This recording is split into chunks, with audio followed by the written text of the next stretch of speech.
called me into the doctor with my husband, and he looked at my biopsy again, and he said, actually, what you have isn't what we thought you had. You have less than a year to live. There was no hope for a very long time. My husband was, he was sick and he was worried. And I was worried for him because he was so worried. And so I told him that I was going to get better on our anniversary. But I didn't have any reason to say I was going to get better because I wasn't getting any better. They were feeding me food through my heart. Grief that the son would have to lose his mother.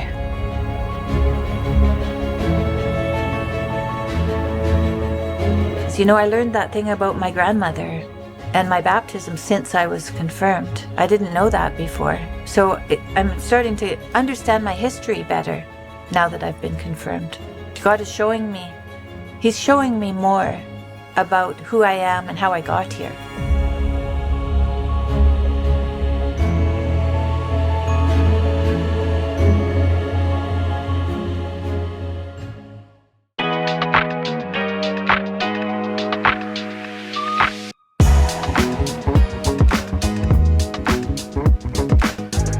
Hi, I'm Tammy Peterson. I was Tammy Roberts when I was a kid, and my dad was an insurance and real estate agent. Before that, he was the telegrapher on the railway, and so he used to help the engineers when they were coming, guiding them into the station. And then, of course, the railway in Alberta stopped, and so he bought a business, and so he became a small businessman. And he was very busy, but he did very well. And in 1967, centennial year, we built a house. We built a house in town, and we went from a very tiny little house where I used to have a doll where I played in the hole in the wall with my doll, and that was the doll's house, to a house that was new and had a basement that I could roller skate in, and people around that I went to school, and it was good. And so I could ride my bike, and they paved the streets because where we lived was this tiny little town in the north. Mostly what you had was potholes that were filled with water, or potholes which would break your axle when you drove over them. It was a wild place. I worked for my dad in his office when I was younger. I worked at the movie theater selling popcorn when I was a little older, and then I worked as a lifeguard in town. And then I worked as the supervisor for the swimming pool when I was in grade 12. And I went off to university, but I didn't know what I wanted to study. I was 18 years old, and I took a course, but I had to work because I didn't have any money. And I took a psychology course. I thought, that's interesting, and then I took a year off and I worked.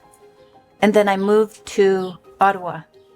And I went away with a boyfriend. And I drove all the way from Alberta to Ottawa. Because my dad drank sometimes. My mom was very anxious. I don't know what happened to her when she was young, but she didn't trust my dad, and he was a trustworthy man, but she didn't trust him, and so she made me see him as maybe not so trustworthy.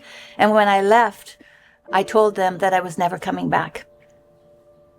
And that was another mistake I made, because those vows that you make to yourself will change your life, and not for the better.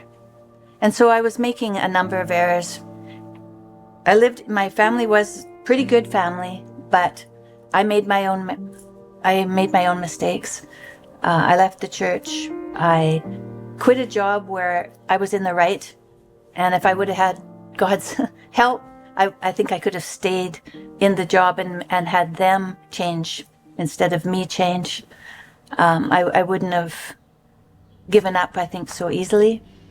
And then I would have voted because I wouldn't have been put against so things went, I got married eventually and I had children and the rest is history. But the beginning, I can see my deviation from the church and from being steadfast in my belief in God and knowing that that was important was shaken some. My intentions were good, but I needed the Word of God. I needed the Word of God, and I wasn't reading the Bible. When I first got married, Jordan said I had to tell the truth. No one had ever said that to me before. So I went away and I thought about it. Do I have to tell the truth? Can I tell the truth? And I went back to university and I looked at everything I was doing, how I was conducting my life. And 6 months later, I went back and I said, okay, I'm ready to be married and I'll tell the truth. And I carried a New Testament Bible in my pocket that 6 months. So I was trying to come back to my faith at that time. And being told to tell the truth brought me there. And so that was the beginning, I would say, of my adult life coming back to faith. But that was when I was 26. And so I'm now just getting into my 60s. So that was a long time ago. And it's been a long journey to faith from that time. I was raised Protestant and I didn't have any questions about that. I wasn't searching for a different religion all the way. When I went to live in Montreal, where my future husband was living, I went to church every Sunday, Protestant church, for a year. Then I didn't see why I should go there. I didn't understand that you don't go to church because you like the sermon, and you don't go to church because you like the people that are in the church. You go to the church to get on your knees and show Jesus that you're there. And I didn't know that. No one told me that. So I was trying. I was coming to the church. Whole year I went and then I stopped. Because I still thought that I was making the decisions and that it was my story. Yeah. It was really when I got sick, It was really when we were on tour for my husband's book, and we had toured for a year, and in the spring I went for a walk in Croatia with my sister.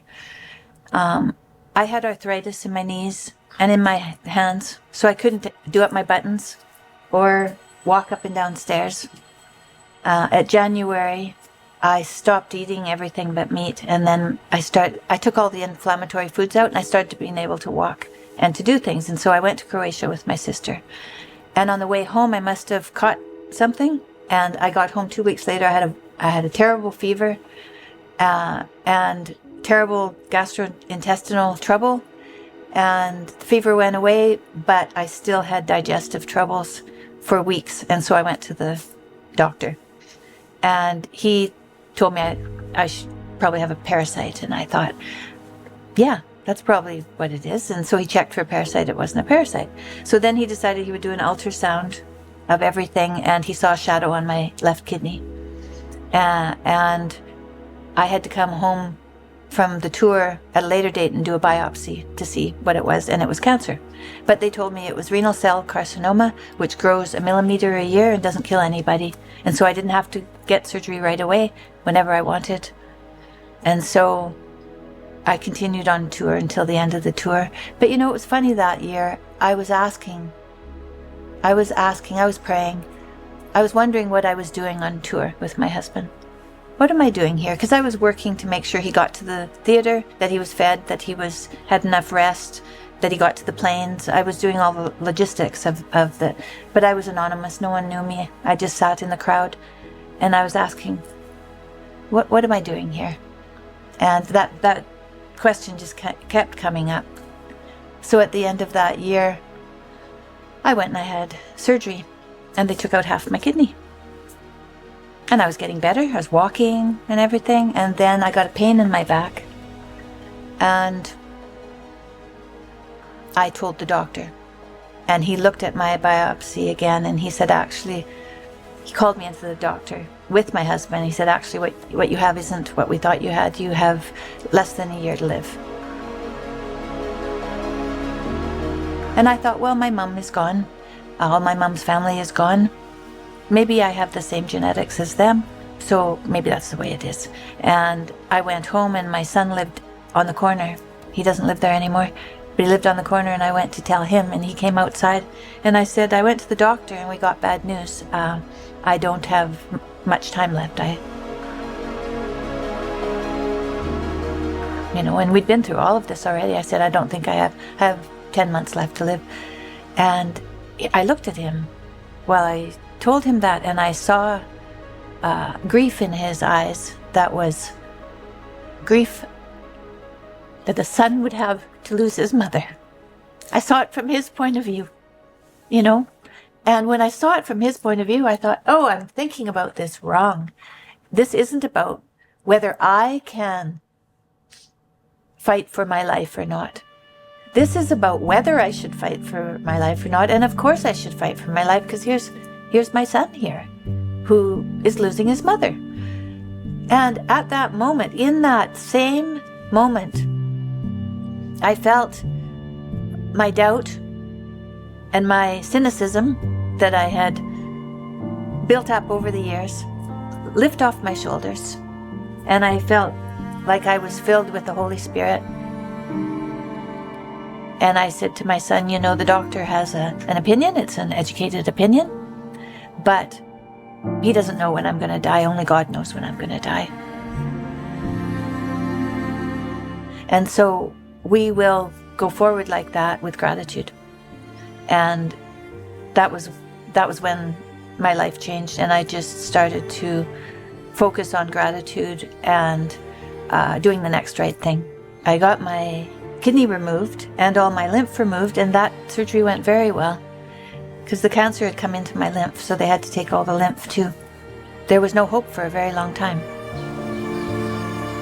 My husband was, worried. He was sick and he was worried. And I was worried for him because he was so worried.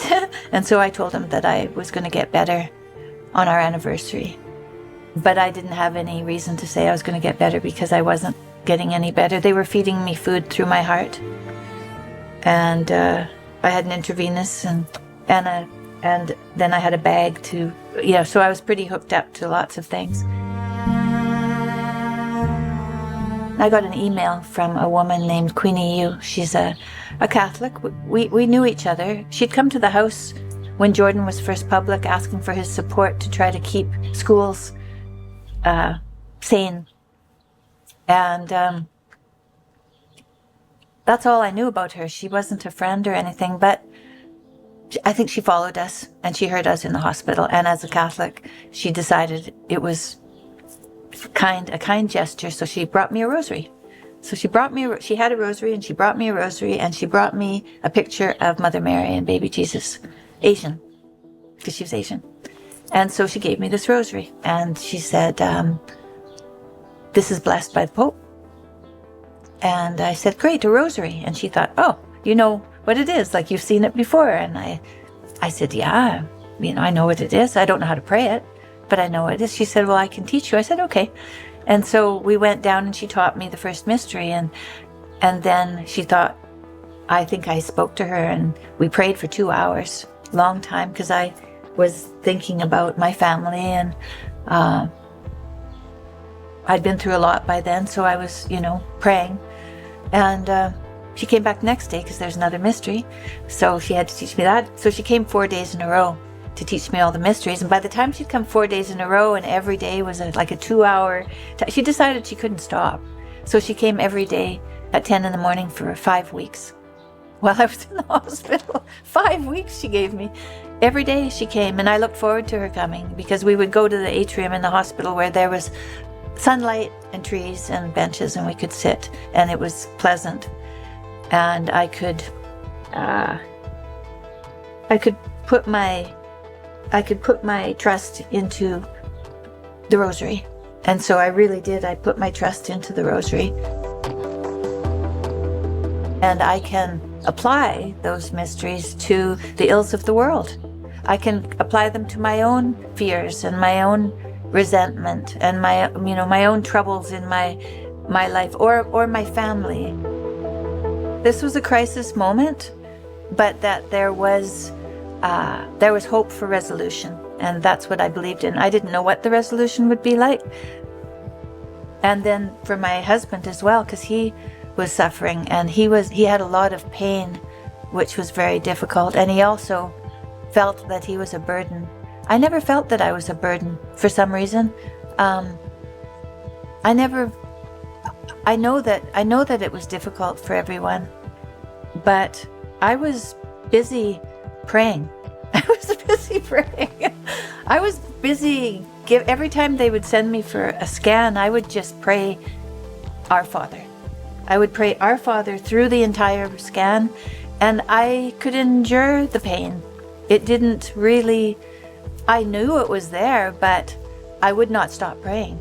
And that was enough to sustain me, like through daily scans practically, where they were trying every which way to find this problem. So when I got out of the hospital and I was better, I continued that daily prayer. And I sat outside my house. We have a closed-in porch. It has stained glass in it. People walk by and say this is the closest they ever get to church. But it was funny that they say that too, because I never used to pray there. But that is when they said that, when we first covered it in. Anyway, that's where I pray. And my husband comes in the morning, he looks in there and he says, praying? I say, yeah. And he goes away. Like, he knows that I'm praying and he respects that I'm praying.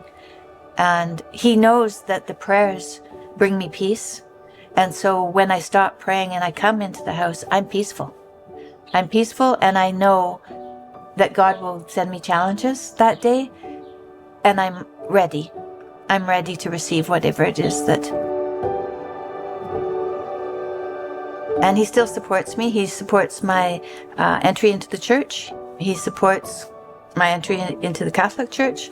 He supports my morning prayers, or any time of day that I want to pray. He supports that completely.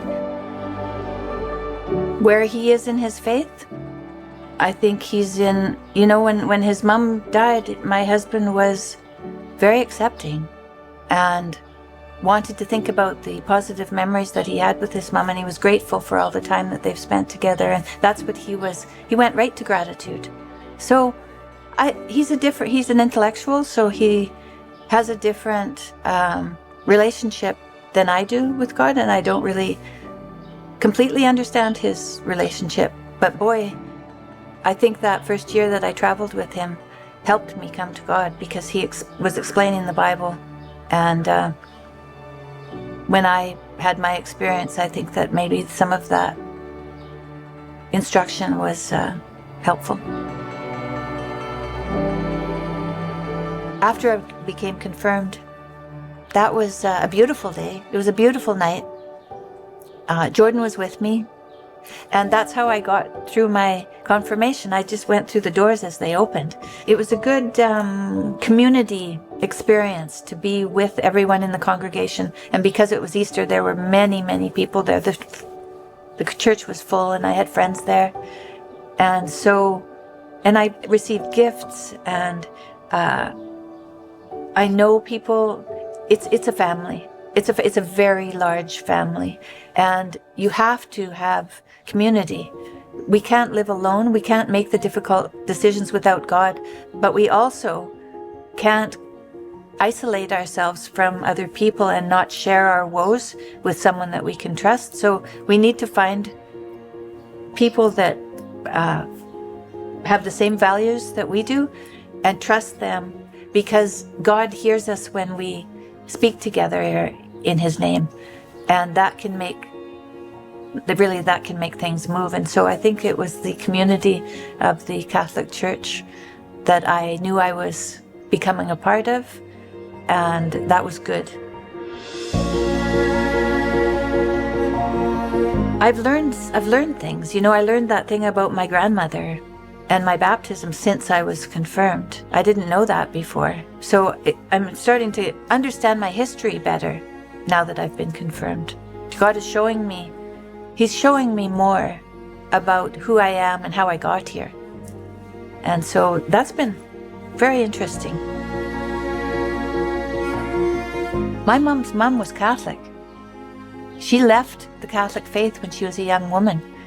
Then she went to visit my mother, and her kids weren't baptized, so she took them and baptized them, and now I've become Catholic and she's with me. So I think I healed something. Yeah, or something was healed through me. My mother died in 2007 from dementia, frontal temporal dementia, which 25 years for her to die. When she died, I prayed to my mother, but I realized I was praying to Mother Mary. I was praying to what was best in my mother, right? And what's best in my mother, that's Mother Mary.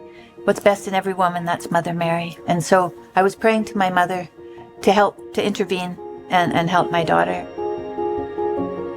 She didn't have a relationship with God at that time, but later she did come to her faith after I did. So God has his ways. We can't second guess. Mother Mary, baby Jesus to the crucifixion. So it's the whole story. So every day you have a different mystery.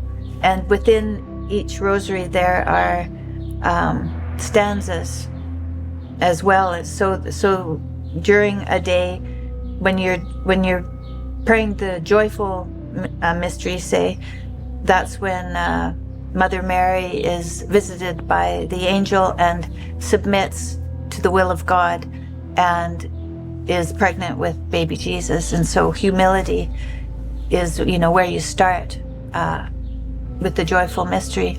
And then, you go through observance and you go through perseverance during the crucifixion. So you go through these mysteries, and I can apply those mysteries to the ills of the world. I can apply them to my own fears and my own resentment and my own troubles in my life or my family.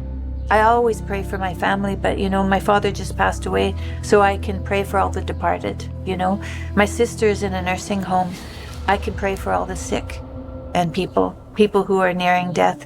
My children have babies. I can pray for all the babies. I can pray for all the young parents. I can, so I can just take from my family and practically pray for the whole world. And so I have a practice now of, pray for the Prime Minister. Pray for anyone who needs Jesus and hasn't found him, because that's the only way to help people, is to help them find the cross that they need to bear, the proper cross to bear. So you can be lost. We all get lost. But if you go, and if you truly humble yourself, you'll find that God will come to you and will heal you. And so it takes humility, it takes persistence, it takes an open mind. You have to be trusting, that this can be something for you to bring you out of suffering, and that's why it's called faith. You don't have faith until you go through the process. The faith comes with the practice of going to church every day, or once a week, or whatever it is but getting down onto your knees in the church. And I don't really mean physically, particularly, although physically helps, but you want to get low enough. What do they say? People don't get low enough so they can't see God. And you have to let go of all those things that you've been holding on to in the world. And you have to get on your knees, let go of that, and ask for God's grace. That's what you got to do.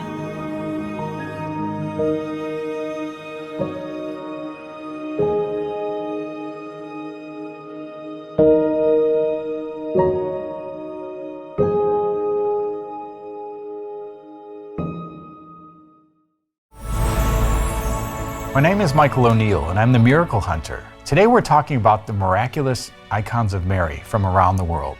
One of the most famous icons is that of Our Lady of Good Counsel from Genazzano, Italy in the year 1467. And the story goes like this. On the Feast of St. Mark, April 25th, the townspeople of Genazzano were walking around celebrating that feast when they heard beautiful music in the air.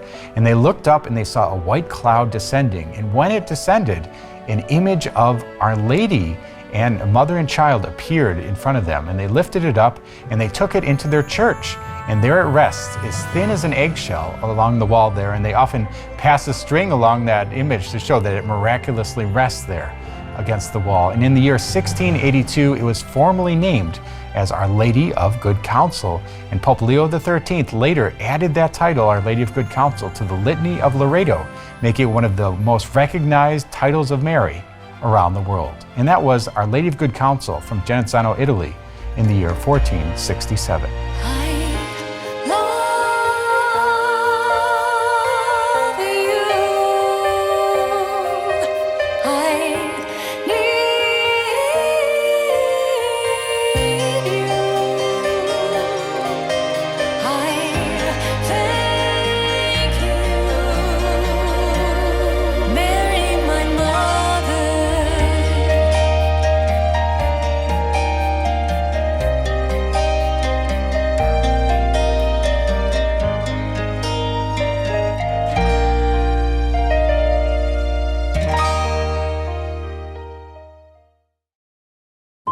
10 years of sharing the peace of Christ.